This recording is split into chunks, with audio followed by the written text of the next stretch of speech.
शेतकरी बंधूंनो नमस्कार. मी बळीराम गाडेकर.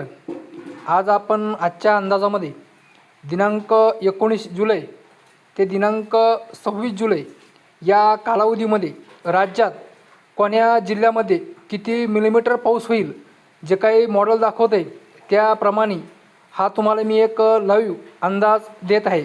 तर शेतकरी बंधूंनो करूया सुरुवात. तर अगोदर आपण बघू इकडं पूर्व विदर्भामध्ये. जर पूर्व विदर्भामध्ये जर बघितलं तर भंडारा, गोंदिया तसेच नागपूर या जिल्ह्यामध्ये 125 मिलीमीटर पावसाची नोंद होईल या कालावधीमध्ये. त्यानंतर गडचिरोली, चंद्रपूर या दोन जिल्ह्यामध्ये 150 ते 125 मिलीमीटर पावसाची नोंद होईल. त्यानंतर इकडे यवतमाळ, हिंगणघाट, वर्धा या जिल्ह्यामध्ये सुद्धा आपल्याला 150 मिलीमीटर पावसाची नोंद पाहायला मिळेल. त्यानंतर अमरावतीमध्ये सुद्धा 100 ते 150 मिलीमीटर पाऊस पाहायला मिळेल. त्यानंतर यवतमाळमध्ये सुद्धा 100 ते 125 मिलीमीटर पाऊस पाहायला मिळेल. त्यानंतर आपण इकडे अकोल्याकडे जर आलो तर अकोल्याकडे पावसाचं प्रमाण कमी होत आहे, म्हणजे अकोल्याला आपल्याला 70 ते 75 मिलीमीटर पाऊस पाहायला मिळेल. त्यानंतर इकडे बुलढाण्याकडे सुद्धा 60 ते 70 मिलीमीटर पाऊस पाहायला मिळेल.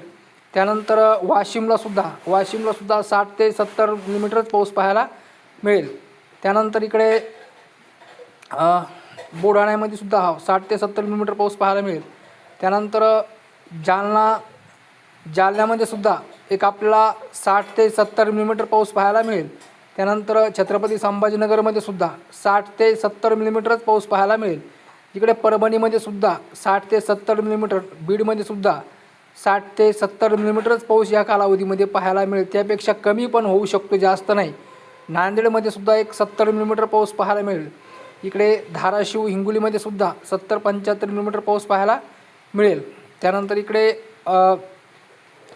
बारामती, सोलापूर इकडे सुद्धा आपल्याला 60 ते 70 मिलीमीटर पाऊस पाहायला मिळेल. त्यानंतर अहिल्यानगरमध्ये सुद्धा 60 ते 70 मिलीमीटरच पाऊस पाहायला मिळेल. त्यानंतर इकडे मालेगाव, नंतर नंदुरबार, धुळे, जळगाव इकडे आपल्याला 100 ते 150 मिलीमीटर ते 200 मिलीमीटर पावसाची नोंद झालेली दिसेल या कालावधीमध्ये. त्यानंतर इकडे नाशिकला सुद्धा 100 ते 150 मिलीमीटर पाऊस होईल नाशिकच्या पश्चिम साईडला. त्यानंतर इकडे कोकण विभागात जर बघितलं आपण तिकडे सगळे 200 मिलीमीटर पावसाची नोंद सगळीकडेच, म्हणजे पालघर, ठाणे, मुंबई, रायगड, रत्नागिरी, सिंधुदुर्ग या जिल्ह्यामध्ये, कोल्हापूरच्या पश्चिम भागासह. तर शेतकरी बंधूंनो थोडक्यात जर सांगायचं ठरलं तर आपण पूर्व विदर्भात जर बघितलं, पूर्व विदर्भ आणि इकडे कोकण विभाग ह्या दोन विभागातच पाऊस सरासरीपेक्षा जास्त, म्हणजे इकडेच आपल्याला 200 मिलीमीटर ते 150 मिलीमीटर पावसाची नोंद होताना दिसत आहे.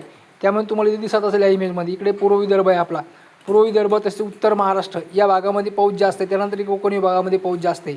जर मधला जर भाग बघितला तुम्ही मराठवाडा, दक्षिण महाराष्ट्र, काहीसा पश्चिम महाराष्ट्र हा जर भाग बघितला तर हा आज बी 70 ते 75 मिलीमीटरच पाऊस आपल्याला दिनांक 19 ते 26 जुलै या कालावधीमध्ये पाहायला मिळणार आहे. म्हणजे जेमतेम हा पाऊस फक्त खाली आपल्या पिकांना जीवदान मिळेल एवढाच असणार आहे. म्हणजे या पावसामुळे कुठे काय असेल तळ्याला, विहिरीला पाणी येईल असं पोझिशन दिसत नाही. याचा कदाचित जर हे वरून जे चाललेला जो पाऊस दिसतोय आपल्याला इकडून पूर्व विदर्भ, मध्य प्रदेश, एमपीकडे, गुजरातकडे चाललेला असं इकडा हा जर पाऊस खाली सरकला तर मात्र त्यामध्ये थोडीफार वाढ होईल. तर शेतकरी बंधूंनो हा होता आपला एक थोडक्यात 19 जुलै ते दिनांक 26 जुलै या कालावधीमध्ये राज्यात कोण्या जिल्ह्यात किती मिलीमीटर पाऊस होईल ते त्या बाबतीतला अंदाज.